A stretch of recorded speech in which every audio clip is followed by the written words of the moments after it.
Hey everybody, it's Aaron Ford, Nevada Attorney General, and your next governor here on the GangboX Podcast.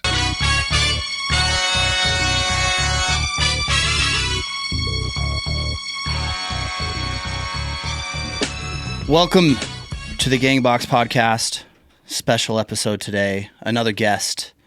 We're killing it with the guests. We got great guests. I think we should keep the guests going. I know you think differently, but we'll figure it out. I like guests, but sometimes I want it just to be you and me. Yeah, I get enough of you.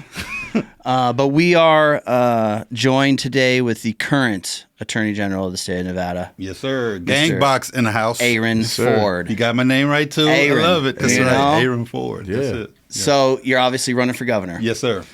Tell us a little bit about yourself, why you are seeking that office, and kind of what motivates you to do what you do. Wait a minute. Before you do that, Yeah. happy anniversary. Maybe give Mama a shout out. Yeah. Hey, baby, thanks for letting me come out on a holiday and come hang out with GangboX. He's using the camera good. I was just saying, I'm looking you right in your face, baby. Because this cat right here called me, and he was like, I need you to show up. And, he don't call me, but every once in a while when we do, I got to show up. So that's what's up. We're here right now, enjoying this time. Happy Thanksgiving, everybody. Yeah. Thank you, Ms. Ford, for letting them come out. Yeah. Look, as tough as times are right now, we all got a lot to be grateful for. I'm grateful for my wife. Vince, when I walked in, you talked about seeing a Facebook post I put up, and this is my favorite time of the year, quite literally, because 31 years ago is when I met my wife, literally the day after Thanksgiving. I'll never forget, on Thanksgiving Day, my Cowboys, they beat the Packers. So I was happy on that day. And then one of my homeboys was dating this lady, and he had a house party, and he had me over there, and I met my wife the day after Thanksgiving. We went on our first date the day after we met, so that would have been yesterday, 31 years ago. And I'll never forget, just meeting this young lady, I was enamored immediately. Right, and we went out to eat. Introduced myself to the waitress, and I said, my name is Aaron. Put me on the list, please. And she was like, she didn't understand my pronunciation, Vince. So she said, Aaron? No, she said, Aaron. I said, no, Aaron. She said, Avery. I said, no, Aaron. She said, Averin. I said, no, Aaron. She said, how you spell it? I said, Aaron. She said, oh, Aaron. And then my date, she looked over and she said, no, his name is pronounced Aaron. And she said, let's go somewhere else. Yeah. So, hell yeah. So Good, from the first day I met her, she's had my back. Real It's been 31 years. And so happy Thanksgiving to everybody. Thank you, baby, for letting me be here. Yeah. It's awesome. And it's absolutely great, man. No, it's important, Dan. Me and Daniel know this. We both got beautiful partners that have our back like that. Right. And it's a hard thing to find, man. It is. It is. But yeah, so sorry. No, you're good. Take it Just away. I think we should probably just start out with you letting us know why, what motivates you, why you're running for that office. It's kind of a big deal, and just kind of let us know what it is that makes you tick and why it is you feel it's so important that you become the next governor of the state of Nevada. Yeah, man. Look, I've been running for office now. I've been in office for 13 years. Got elected in 2012. I first ran in 2010. Got smashed. I lost that first election miserably. But the first reason why I ran is a reason why I ran when I ran again in 2012. When I ran for re-election in 2016, when I ran for this office in 2018, when I ran for re-election in 22, and why I'm running for office in 26 for governor. It's been the same 4 reasons every single time. They go by the names of Avery, Alexander, Devin, and Deuce, my 3 sons and my nephew. They've always been the ones who've been my motivation to get engaged and get involved. The first time I ran, it was my oldest son, Avery, who we had just moved back to Vegas, and my son cracked a joke. He was like, you said, Dad, everything you say you do is for the family, right? It's like, yeah, that's right. Glad you recognize every decision I make is for the family. It's like, well, why you move us from Texas to Nevada, which is ranked number 50 in education or something like that? Yeah. And then I says, oh, man, he said, ha, got you, Dad. So he was joking, right? But I was like, that's actually a serious question. And so I ran for office the first time because I thought that my kids deserved to have people in office who would look out for their educational opportunities. When I ran the next time, it was because we were in the middle of a recession. And we needed good employment opportunities for our kids. When I ran this last time, it was because I thought we needed someone who was going to be leading our state that's looking out for everybody, the entirety of what I call the Nevada family. And that's been my motivation. You guys are part of the Nevada family. And so when Daniel reaches out from his union, and when Vince hollers at me, we got to break bread a little while back, you guys are important. And understanding that working families, and that's like the kind I came from, we need folks in office who are looking out for all of us, who are going to make decisions that are based on us being able to take care of ourselves, of our families, and to have the dignity of work and being able to do those types of things. And, there's so many areas that are important, whether it's employment, whether it's housing, whether it's education, whether it's healthcare. All of these things are important. And I think, again, having someone in office who understands that and who's actually looking out for it as opposed to the corporations is the reason why I'm running, man. Yeah. Why do you think, obviously, I'm a business agent for Glazers Local 2001, District Council 16, painters, glazers, floor covers. Vince here represents all the building trades. And this podcast is really geared towards our members, right? To give them information. Why do you feel you would be a better governor for union construction workers than what we currently have? Well, look, I can sit up here and give you platitudes. I can give you like the stump speech, but I don't have to, because you can look at what I've done already to know who I am and what I'm going to do going forward. I've been there with you the entire time, from the moment I first ran for office, right? I was there in 2015 when the other party took over and literally tried to demolish y'all, tried to get rid of everything you stood for, whether it was whether it was prevailing wage, whether it was project labor agreements, whether it was even the right to collectively bargain. I was there pushing back and setting up for you. When it came time to try to get you some jobs, I was there, ensuring that you had the votes you needed in order to be able to provide for yourselves and your families. That's the kind of work that I have always done. That's the kind of work that I do right now. And that's the kind of work that I will do on a going forward basis, ensuring that you have the ability to take care of yourselves and your family. Look, I've talked to folks all over the state. Just got back from a tour. I was in all 17 counties, 18 stops, and there's one word that rose to the top, essentially what everybody's looking for, and it's affordability. Everything's too expensive right now. Period, point blank. And in that same arena, like 5 things kind of crept up to the top. People just want a good job so they can buy a house in a safe neighborhood, where the schools are preparing their kids for careers or for college, where the healthcare system is affordable and responsive, and where through all of that they can be treated with humanity, dignity, and respect. That's what I stand for. And that's what my work product has already proven. And I don't think, frankly, that those requests are unreasonable. People who elect officials should be able to depend upon those officials to help people to manifest and facilitate those in their lives. And that's what I have done, and that's what I will do. So you brought up 2015. That was that the session where they tried to get rid of prevailing wage for schools, right? Yes, absolutely. And can you kind of elaborate on? I wasn't around, and I don't know if you were in your position then, but dabbling. What happened, and how did we get to 90%? Because I remember it was gone for most of the session, right? Yeah. And then something happened, and then we ended up getting at least 90% of the prevailing wage. What happened there? How did that all go down? I happened. Me and my caucus happened. Yeah. Right. I was the minority leader in the Senate at that time, and to his credit, Ben Keffer was the assistant majority leader at the time, working under Michael Roberson. He was one of the main driving forces behind getting rid of prevailing wage in schools. And I was expressing to him how problematic that would be, and how hurtful it would be, and how wrong it would be. And so I sat in his office as frequently as I could, and I explained to him that particular position. And we were able to work it out to the point to where, we got to 90%. It ain't what we wanted. To be sure, we wanted 100%. Right. Leave it alone, right? But understanding that something is better than nothing, that incremental progress is something that we should also acknowledge. That's what happened, and it wasn't just on that. There were other things that were taking place at that time during that time period. It would take me some long thinking to remember everything that was going on. No, of course. But here's what I remember. I remember you guys saying, you as in the unions, saying never again. That was a mantra that I remember you guys saying early on after 2015, never again. And there was a big banner you would have in the back of your union halls. Yeah. And I would point to it and I'd say, you said never again. And what I said in 2015 was, get me the gavel. Yeah, I remember. Right now, you said that in my union hall. Exactly. While I was a rank and file member sitting at a union meeting. I said, get me the gavel. Yeah. And then in 2016, when you got me the gavel, in 2017, I went back to the legislature and we passed all of those bills to restore those things. To be sure, they got vetoed because we had a Republican governor in Sandoval. But I put my money where my mouth is. I put the work in, and that's my past. It's my present, and it will be my future as well. So you talked a little bit about I believe you were referencing the Raiders Stadium when you said you were voting for jobs. Obviously, we've just recently had a big special session where we were trying to pass a movie studio, very similar type battle in the legislature.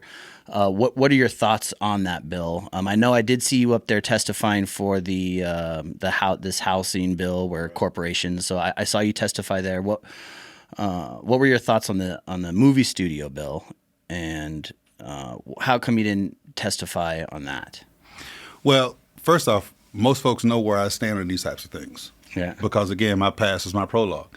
You mentioned film. Remember, I was the one who initially introduced the very first film bill. Yep.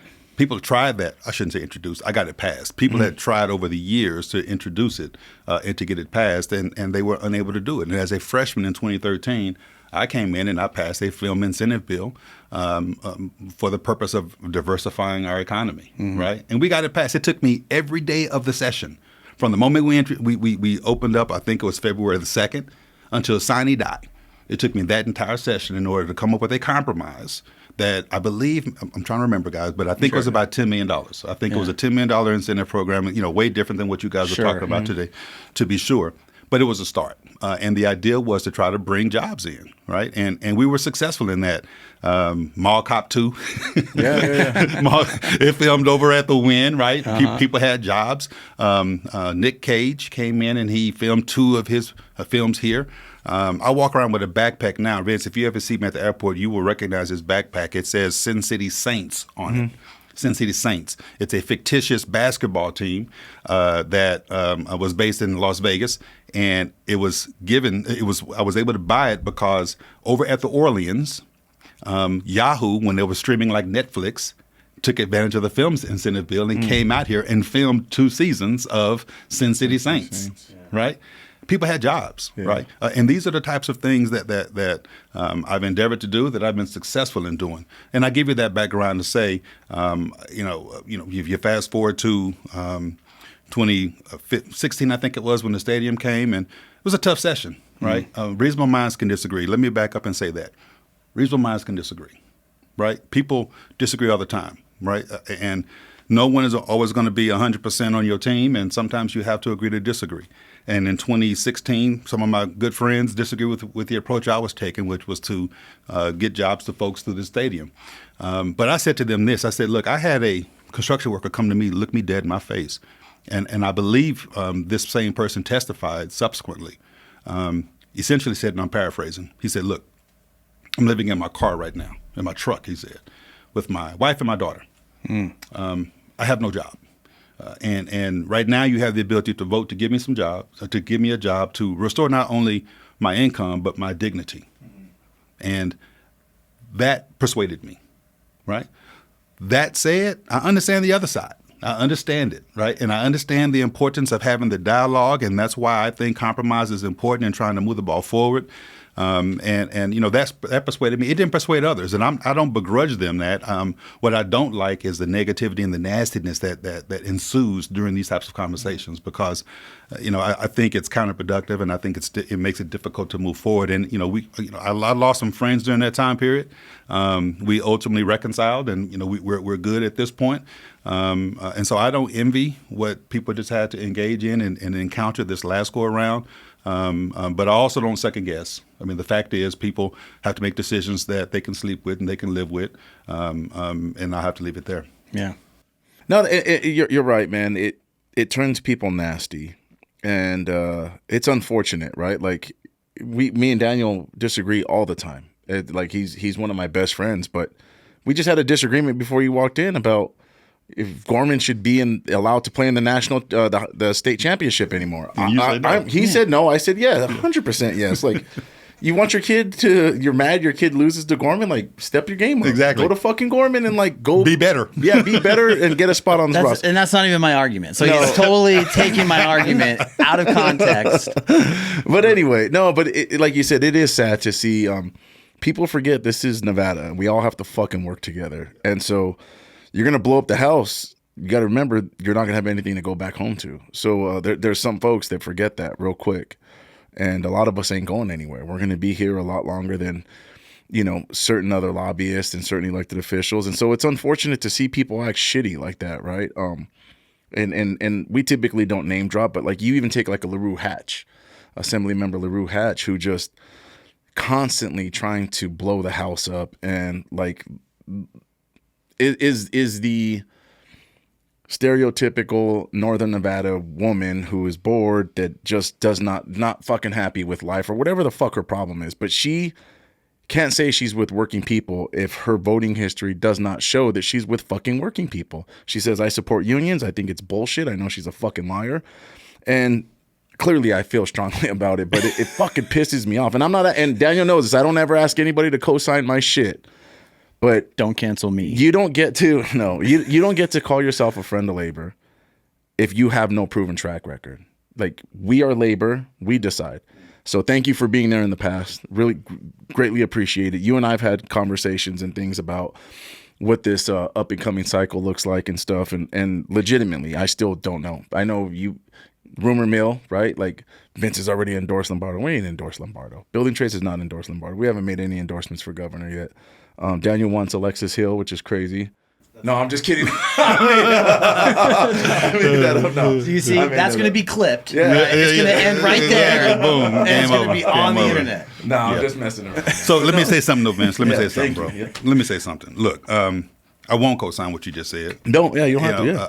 I know LaRue Hatch, and we disagree. Yeah. I just don't think these are mutually exclusive, y'all. I don't think it's mutually exclusive to say that because you don't vote for a particular bill, I mean you're not for working families. To your point, though, if you do need a track record, Yeah. and it goes back to your first question to me. I got a track record, Right. I do, and I've been there consistently. I've stood up for you, stood with you, been there for you. This ain't no one-off for me. Yeah. And this is why I would hope that those who would vie for your endorsement, you would remember that. This ain't no one-off. This is not a Johnny-come-lately. I'm not new at this. I've been here with you this entire time, and I will stand there. I put my money where my mouth is. My votes are always there. And if they're not, it's because we've had a disagreement, but it's been cordial, and we've been able to kind of move forward. So, I think it's important to note that, you're entitled to your own opinion about folks, and I just wanted to make it a point to say out loud as well. I disagree with a little bit of that, but 100%. Well, this is how I see it. People say they're a friend of labor and they vote with us almost all the time, right? But when the rubber hits the road, and I correlate it to, I could have a friend who's like my best friend's always there, always been there. 90% of the time he's there. Yeah. And then we're out and I get jumped and I'm getting my head kicked in over here. You bounce out. And they leave. Yeah. Like, they don't get to say the next day, well, I'm always there every other time. It's just this one time. It's like, well, that's when we needed you the most. This film bill is when we needed our friends the most. And the ones who didn't vote with us, I relate to, stood there and watched us get our heads kicked in. You know what I mean? Our members need work. Our members don't get SNAP benefits when they're working. They don't need government health care. They don't need any type of other government assistance. All they need is an opportunity to go to work. So when a bill comes up that gives them the opportunity to go to work, let them go to work. When you turn your back on that, to me, okay, you've made your bed. It is time to lay in it now. Don't expect me to be like, okay, well, I'll forgive you. We'll work together on the next one. Like, we're done doing that shit. I feel like I'm done doing that shit. Either you're my friend all the time or you're not my friend at all. And I mean, LaRue Hatch, she tried to kill A Stadium. She didn't just vote against it. She tried to kill it. And then this bill, she tried to kill it before it even got a hearing. She pulled some rule out of the hat and tried to kill it while it was still in the cradle. Like, didn't even want to hear it. So you're not a friend. Like, you were, and she can say she is, and she had her little speech, but at the end of the day, we need to put people in office that when it matters the most are going to stand with us. And I think you've done that. Thank you. Yeah, I think you've done that. The whole point of that was me saying thank you. Because you have an appreciation. You got a track record. That was the whole point of me saying that, was that you have a proven track record. There's some people who don't, but still claim to be a friend of labor. But whatever. That was that. I will say, so you in the media every once in a while for suing President Trump. You want to touch a little bit on that? Like, how do you think that's going? Where is it at? Like, yeah. And if not, then I understand, because sometimes it's open cases and shit. I'm down to talk. You're right. I mean, I can tell you, generally speaking, right? Yeah. And there are open cases. We have sued Donald Trump, I believe the last count was 36 times. Some of my colleagues, other attorneys general, I think cumulatively we've sued over 50 times, right? It just depends upon, whether I have a litmus test, and it's a simple one. The first question is what he doing violating the law? And number two, is it negatively harming Nevadans? And if so, I'm going to sue, right? I'm going to meet you in court. And not only am I going to meet you in court, I'm going to beat you in court. Talk about track record. That's my track record. And by the way, I don't care who's the president. I sued Biden for comparable reasons, right? I think he's done things that have broken the law, and I've sued over it, and we've sent him in court. And I should back up and say, I acknowledge that President Trump is the president, and he has the ability and has the right to implement his plans, his policies, his practices, his platform. He has the right to do those things, but he has to do so lawfully. And when he doesn't, 100%. That's when I show up. That's my job.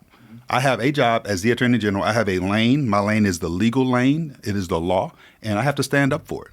And so whether it was the very 6 hours into him being inaugurated in January, he broke the he broke the law by saying people born in this country wouldn't be recognized as citizens of our country. And we sued over birthright citizenship, and we have won. Right? Whether it's him trying to say he's going to block trillions of dollars of monies that are supposed to come to not just Nevada, but, all across the nation, but billions of those dollars would have come right here to our state. He didn't have the right to do that. Congress had already appropriated it, and he had to just, to oversee the execution of it. We sued, and we prevailed. Right? Whether it's him trying to cut back on healthcare research monies that our universities are getting, studying things like cancer, breast cancer, prostate cancer, sickle cell anemia, right? He tried to stop that money from coming in. I sued. We prevailed on that too.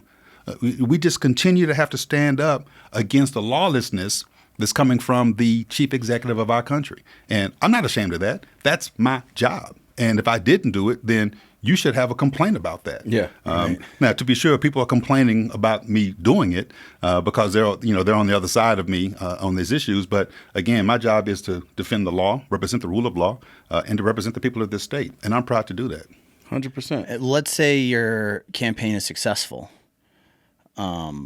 How do you protect Nevada from Trump's outrage? Because I don't think he likes you. From his bitch shit. Let's call it from Trump's bitch shit. Yeah. Let's call it what it is. I don't think he likes you. And then, you see how he retaliates against these other governors, these other states, and the National Guard. And so I think there's a concern like, yeah, you've done your job, but now you get elected. Now what? Is he going to retaliate against Nevada because you're in office? Or is there any fear of that? Or have you thought about that at all? Well, it's a great question. And let me tell you something. I ain't scared. I'm not scared of Donald Trump. I am not afraid of Donald Trump. I have stood up against him, and I've stood up for Nevadans. And I've worked with a Democratic governor, and I've worked with a Republican governor. And I can tell you, as between the two, only one was unafraid to stand up, and it ain't the current one, right? So as governor, I would work with a attorney general, hopefully a Democratic attorney general, to align our efforts to ensure that we can protect our state from this nonsensical federal overreach. I'm not afraid of Donald Trump. I'm not kowtowing to him. I'm not kissing up to him. I leave that for the current governor, frankly. And if you look around, you'll see that's exactly what's happened. Our economy is in the tank. Unemployment now is higher now than it was when the current governor took office. Understand what I just said? He ran on unemployment, and it's higher now than it was when he took office. And it's been one of the highest, if not the highest, over the course of the last 16, 17 months, right? So that's not just about Trump, to be sure. That's about Joe Lombardo's leadership. That's his failure, right? Our economy is in the shambles, as I've indicated. Housing prices are up. Consumer confidence is down. Tourism is down for a number of reasons, not the least of which is because of these tariffs, which, by the way, I also sued over. Because he broke the law and using a statute to impose worldwide tariffs, he doesn't have the right to do that. And that's why we've won in court. At every level, the Supreme Court about 2 weeks ago actually heard the case. And even the most conservative justices on that court essentially are skeptical of the president's ability to do it. So I say all of that to say track record. When I'm governor, I'm going to stand up against Donald Trump as well, because the people of this state deserve to have a chief executive who's willing to stand up for the entirety of the Nevada family, irrespective of who's in the White House. That's good. Go ahead. That is good. I will ask, and we try to keep things very much union, Nevada, construction. And so I'm more at risk about to say what I'm about to say than the whole Ruhat shit, right? Because he knows this. Like, so I'm leaving. No, because he knows our members. No, because he knows our members, and so it's always a touchy subject talking about immigration or undocumented people. They are in the construction industry, so I could understand and respect you as a leader right now in the state. You are a leader in the state, not being afraid of somebody who thrives off of fear, right? In Donald Trump. Yeah.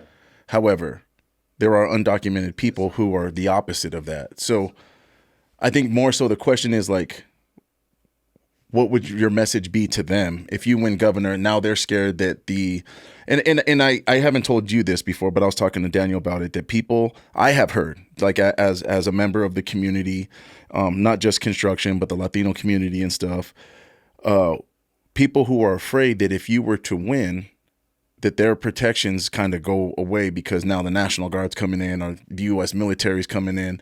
What kind of message would you have for them? Bueno, déjeme decir eso a esas personas. Lo que pasa es que como su abogado general, su fiscal general, yo soy el fiscal general por todo de Nevada, la familia Intero, right? And I mean that. I am the Attorney General for the entirety of the Nevada family, and I have operated under that particular premise the entirety of my time. When I'm governor, it's going to be exactly the same.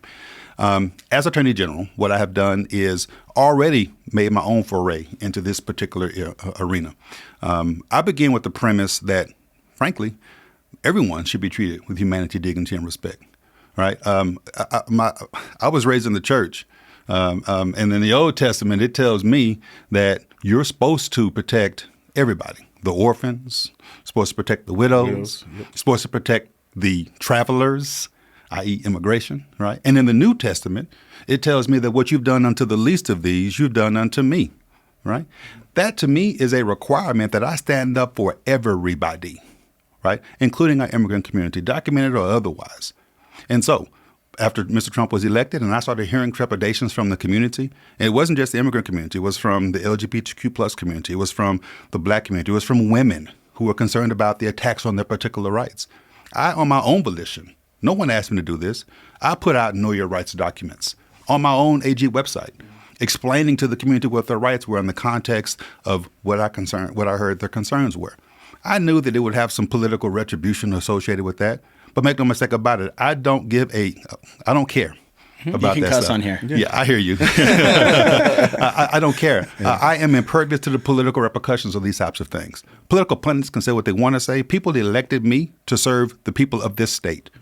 I'm going to do that because my time is temporary, right? Not only because I have term limits, but maybe I don't want to run again.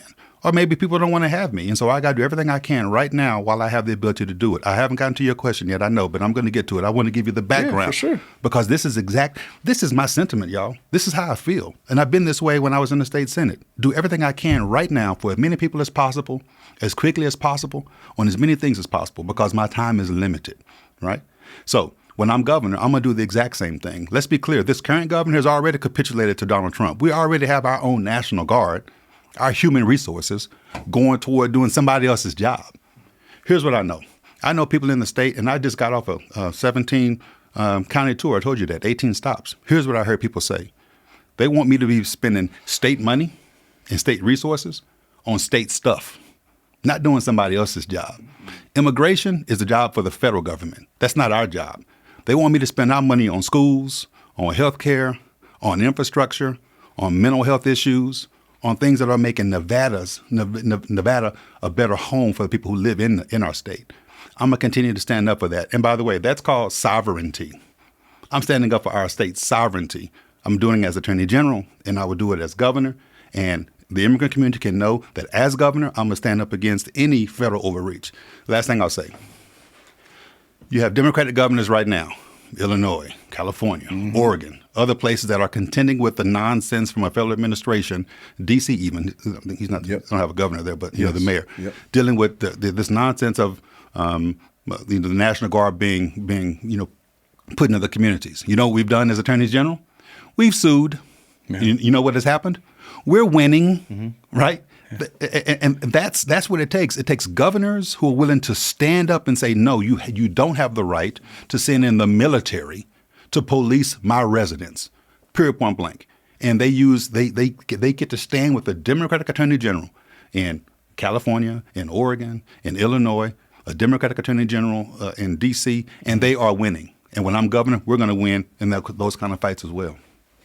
So that's interesting. So a lot of our members hear those states, and they know that the National Guard is going in, and to me, it's a federal overreach. But there's the argument that, well, look at how these Democratic-run cities and these Democratic-run states are, and I know. A lot of our members, we are a microcosm of the country, right? Union leadership in the building trades leans pretty left. Membership, not so much, right? Membership is in the middle. And so what would you say to our members that are concerned about getting a Gavin Newsom 2.0 and don't California my Nevada, we don't want to be California, and if they have concerns that's what you're going to bring to the table, how would you address those concerns? How would you talk to them? Well, let me backtrack and say one more thing and then come back and say that and answer, because I want you to understand this as well. My first priority as Attorney General has always been the safety of our state. Yeah. Period, point blank, right? People do bad things, then we're gonna handle that, right? No one has permission to violate our laws and prey upon our residents. Period, point blank. Which is the reason why my office has put child predators in prison. Which is the reason why even in prison we are still prosecuting folks who are violating laws. Which is why I'm not going to start naming names, but the fact is I put public officials in prison for violating laws. Right. I believe in the rule of law, and I believe in protecting our folks, and that's my job as Attorney General. And as Chief Executive, it's even more of my job to ensure the entirety of our state is taken care of. But what I would say to folks who are worried about, how you've just described California, Caden, Nevada, whatever the case is, my name is Aaron Ford. My name ain't Gavin Newsom. All right. My name ain't J.B. Pritzker. My name isn't these other. My name is Aaron Ford. My work product speaks for itself. And I don't try to be anybody else because that role's already taken, right? I am Aaron Ford. I stand up for what I believe in. I'm unafraid about it. I'm unabashed about it. I will stand up for your rights. I will protect you. But I will also ensure that other people have the same protections and the rights that they are afforded by virtue of the fact that they're, again, due humanity, dignity, and respect like everybody else. So labor issues, we'll do like a little rapid fire here. Okay. Just, what are your thoughts on, obviously your record stands with this, but prevailing wage, you support it? Absolutely. What about project labor agreements? Absolutely. What are your thoughts on right to work? I'm getting rid of it. Getting rid of it. The moment you send it to me, first term, I ain't waiting.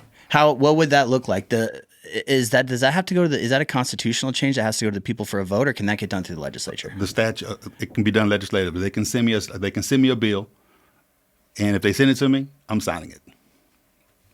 That's pretty awesome. It's happening. Sisolak said he was going to do that. My name is Aaron Ford. I know. He said, I remember I was fairly new when he was doing his campaign, and I was talking about it. Like, yeah, right to work, let's get rid of that shit. And it was like, don't talk about that. Shh. No one wants to talk. I was like, well, why aren't we talking about it? He's like, well, he's going to do that the first session of his second term. That was my predecessor. Yeah. Telling you that. Was it? Yeah. He's going to do that the first session. And I remember thinking, man, what if he doesn't get a second term? Here's what that's exactly what I just said. I have a temporary job. Yeah. Right? Right? I mean, maybe I don't get a second term. Yeah. Maybe I don't want to run again. Right? Who knows? Yeah. All I know is I got to get as much done as much possible for as many people as possible, as quickly as possible. And if I have my druthers, I'm going to be the most pro-labor governor this state's ever seen. Period. Point blank. Nice. What would let's say you win, what's your number one, what's the first thing you want to try to fix? What's like number one priority of you as a governor when elected? Well, the affordability issue. Yeah. Right. And that encompasses a lot. People ask me, what are your top priorities? I mean, there's no top priority. They're all top priorities. Yeah. Like I said, people want a good job, right? To buy a house. We have a housing crisis right now. Prices are too high. It's $550,000 for a starter home here, $600,000 up north, right? Talked about the jobs, unemployment rates through the roofs right now. And for the first time in recent history, we have more people who want jobs than there are jobs available in our nation, right? So, I believe people want to work. How do I know? Because I was up in Reno talking to somebody at a conversation, and she said to me she had just been laid off. She was married with a disabled child, and she was worried about how she was going to take care of her kid. And maintain her mortgage and things of that sort. She said she had gone everywhere. She had been on all the job sites, had called headhunters, had done everything she could to get a job, but she couldn't get a job. Now, she wants to work. The current guy in office, you know why he said, he has a theory as to why we have high unemployment. You know what that theory is? He said because people are lazy and they don't want a job that's available. They want to rely upon the federal government. That this is I'm paraphrasing only a little bit though, but this is what he has said. This is what he thinks about the people who have elected him into office, that they're lazy and don't want to work. Not been my experience, right? And so what I'm going to look to do is address that issue, address the housing issue, address our healthcare systems. You have a governor who vetoed a bill that could have lowered the cost of prescription drugs. He didn't. I mean, he could have signed it. He vetoed it and then took $100,000 from pharmaceutical companies later on. Right. These are the types of things that he has missed the opportunity to do to stand up for working families. These are things that I'm going to do. And I'm going to ask the legislature to send me within the first 30 days of my session several of those bills, and I'm going to sign them. Yeah. Interesting. So I have a question, and this is one I will not name drop this time because I don't want to get into a weird, not even a debate. I will let other races run their races. Right. But so your attorney general running for governor, which then will leave the attorney general seat vacant. One of the candidates said that they want to start I don't know what it's called, a new office within the attorney general's office or a new department, if you will, but on wage theft. Is that even possible? So here's what needs to happen. The short answer is that it's possible. The long answer is that if you want it to be an effective, department, the laws have to change. Right now, things like that go through a labor commissioner. And this is one of the things that I think people haven't quite understood. I've tried to articulate this, and I think I've articulated it poorly. So let me try it again. That was one of the issues that people told me about when I ran for AG. They wanted me to try to address it. And I had every intention on trying to address it as strongly as possible. You get into the office and you realize you have limitations in that office. One of those limitations is I can only prosecute things that are referred to me from the labor commissioner. So if you have a labor commissioner who is not willing to or sends you less wage theft type issues, then I don't care how big of a department you have ready to prosecute those, you won't have any wage theft to prosecute, right? And so there are a couple of things that can happen, and I'm open to doing this, by the way. One of them is to authorize what we call concurrent jurisdiction for the attorney general to be able to look into wage theft and take the cases him or herself without having to wait on a labor commissioner. Another is to ensure that you have a labor commissioner who's going to be aggressive and actually enforce the statutes that address labor commissioner that address wage theft. So that's a longer answer to the question. Yeah, you can create it, but if you don't get referrals, as I have not gotten many referrals, then people are going to be disappointed in the office and not being able to address some of those issues. Yeah, that's a big deal with us, obviously. Our organizers go out and find some of these non-union contractors blatantly robbing their workers. And we had a big case. Unforgettable Coatings was a painting contractor, stole over $1 million of overtime from their workers, over $1.5 million actually. And the Department of Labor got involved, did an investigation. Federal DOL? Oh yeah, found him guilty. Required he paid back not only the $1.6 million but actually double it as a penalty. And then he pays it, and I think he just bought a Cybertruck. So, he can steal millions of dollars. That should be criminal. It should be criminal. You should be in jail. There's got to be. It should be criminal. We talk about it all the time. Yeah. And we are sickened by the fact that, there's not even, hey, if you owe back workers X, yeah, you pay it back, but then they just, this is the example they gave on one of the podcasts before. It's the holidays. Suicide's up, robbery's up, everything's up, right? And if I'm wrong, shut me down. But if I were to go right now, there's a lot of people laid off, unemployed. People go do things out of necessity. They'll go steal food. They'll go do whatever. But if I go rob a 7-Eleven because I want to buy my kids Christmas presents, Kevin McMahill pulls me over, says, hey, you know, you robbed that 7-Eleven. I'm like, no, here, Sheriff, here's the money back. I don't get to go home. I get thrown, what do they call it? I get in the fucking pokey with the silver handcuff, and I go downtown. Yeah. And it's unfortunate that like contractors are allowed to fucking get away with this, because wage theft is wage theft. And just to say, here's the money I owe you, sorry, fucking sucks, man. Well, look, we'd have to check the statutes to see what the penalties are in that regard. I mean, maybe there are criminal components that exist that aren't sufficient. Maybe there aren't criminal components that need to be added to the statutes. But again, it takes a governor who's willing to take that kind of stuff on. You don't have that in the current governor. I can guarantee you won't see him pressing for new statutes that are going to, number one, authorize the attorney general to pursue independently wage theft issues, and then number two, criminalize it at a level that makes sense, and that is an actual deterrent. And so, you know, that's where we are. And I think it's important for folks. I'm glad you mentioned this, because I have heard people say, they would have loved to have seen more wage theft prosecutions coming out of my office. And again, the limitation is I have to wait till I get referrals from a labor commissioner who is cracking down on wage theft. Right? So it's the labor commissioner's fault, you're saying? I'm not saying it's fault. I'm not saying it's fault. But that is a limitation, right? We listen and we don't judge. Gotcha. Yeah. I mean, look, there are other examples outside of wage theft, though, outside of labor commissioner stuff, where the AG's limitation, the AG's jurisdiction is limited, right? You don't see me prosecuting murders on the streets.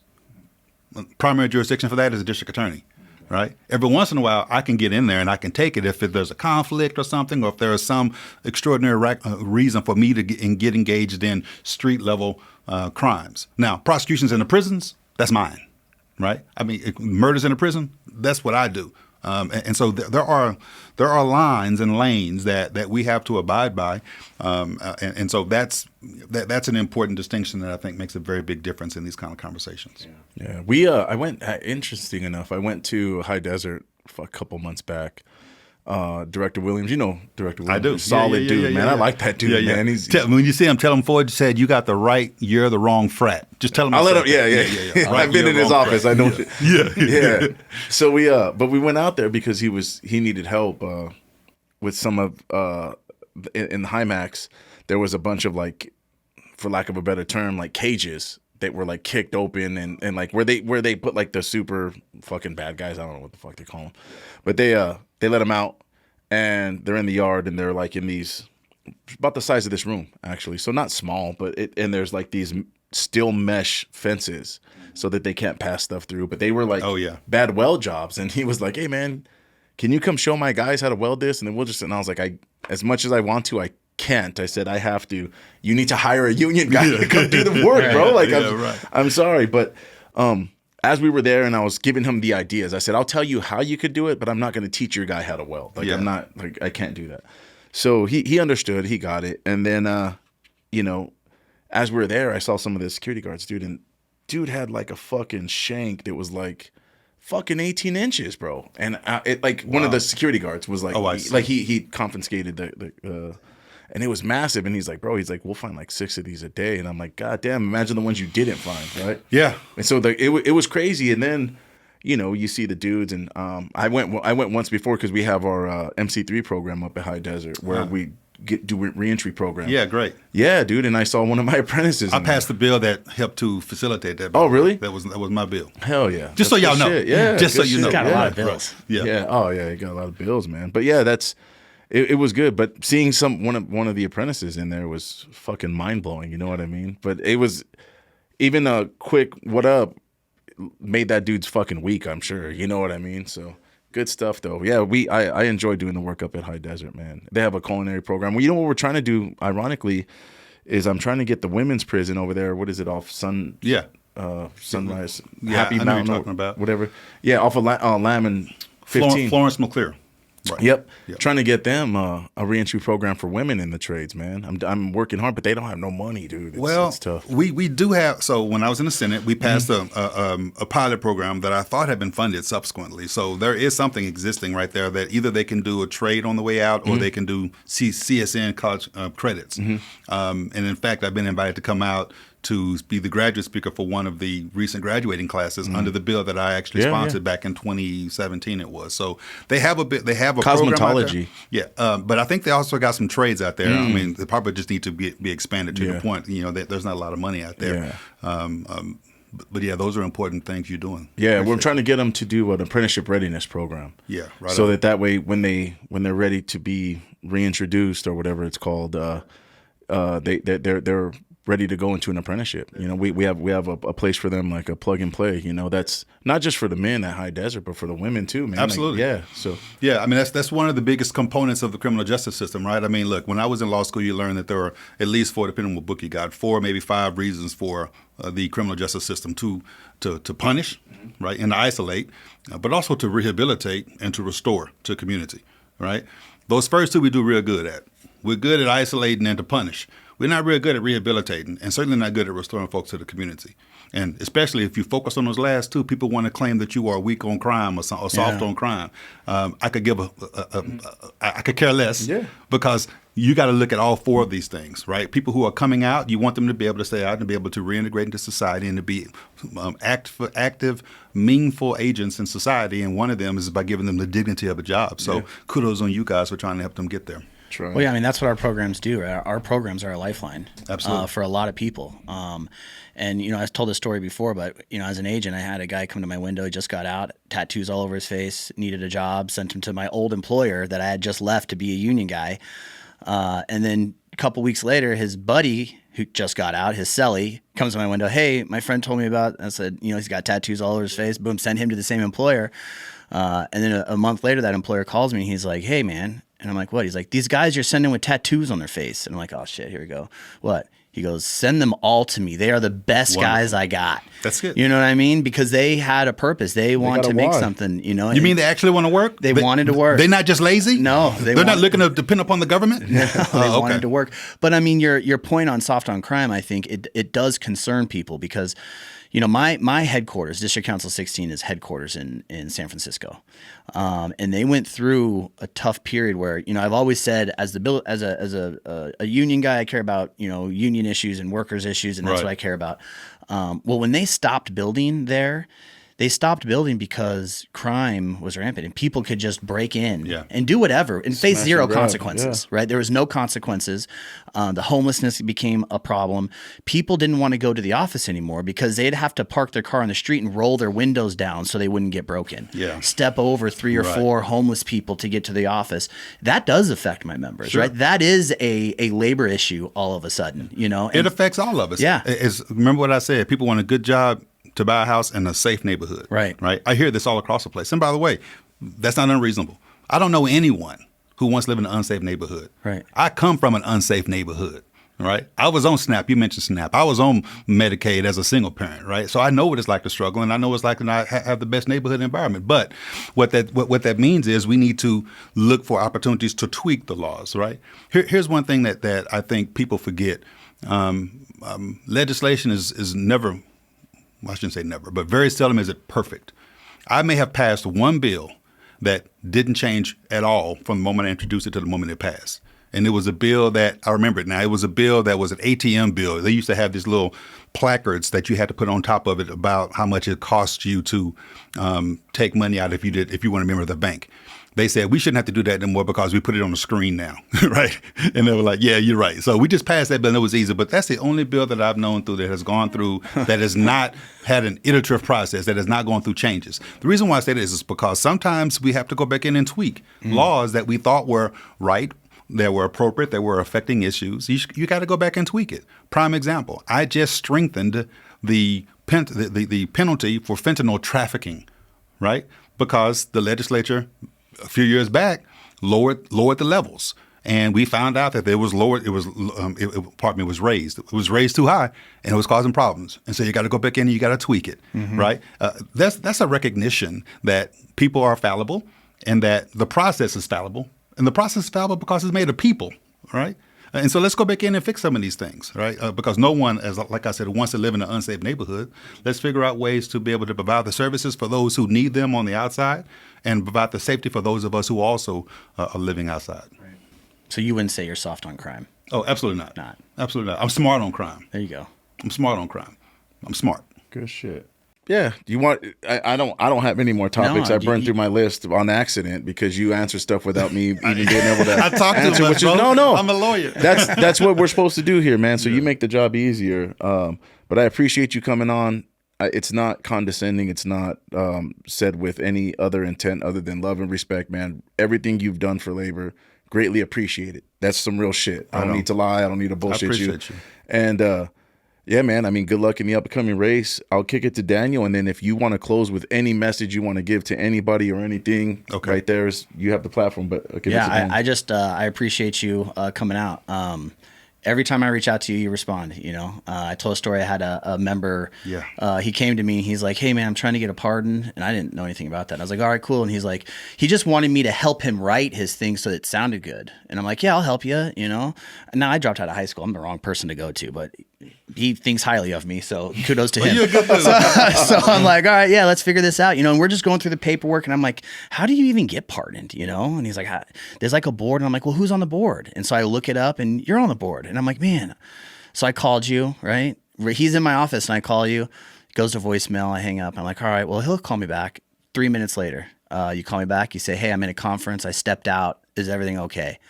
And that is the type of communication that we need with our elected officials, right? And you gave us some pointers. You were very clear, like, hey, I can't do this for you. You know, he's got to go through the process. This is the process. But you kind of walked us through it and let us know. And he went through that process. I mean, it got done, you know, and he is internally grateful, right? He's such a good human being. I've met him. He's a good guy, man. He is just a good human being. I love that kid to death. We're going to have him on the podcast at some point because he's got an incredible story.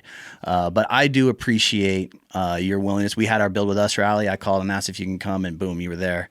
And so, you know, I called to say if you want to come on the podcast, and boom, you're here, you know. So it's like you're always there. And so I do appreciate I appreciate you. I appreciate what you've done for labor. I'm glad to have you on, and good luck. And yeah, now I would kind of allow you to kind of give a little closing statement or remarks or whatever you want the listeners to know as we close this thing out. Look, let me tell you both, I appreciate you. I've tried to be a friend of labor in the best way that I know how. And the best way I know how is to just be Aaron Ford, be myself. Not try to be somebody I'm not to give you platitudes and tell you, here's what I'm going to do, but to show up. To be there, to be accessible, and to help engage in meaningful opportunities for you and your members to live and survive and to take care of themselves and their families. That's who I am. That's what I believe in, and I want everybody out there to know that I will continue that moving forward. Look, I want to be your governor, but make no mistake about it. If I'm not, I'm going to be your neighbor, and we're going to continue to work together to improve our state. Because I sincerely and truly believe that we are in the best state in the nation. And if we continue working together, we can move Nevada forward. Thanks, y'all. Thank you. Thank you, man. I got one last thing. So Saudi Arabia got the top floor in Mandalay Bay. No, I'm just kidding. We were just fucking around with that. That was going to be what I asked the current governor. Current governor. Nah, we appreciate you taking the time, though, man. Thanks, y'all. Yeah, thank you.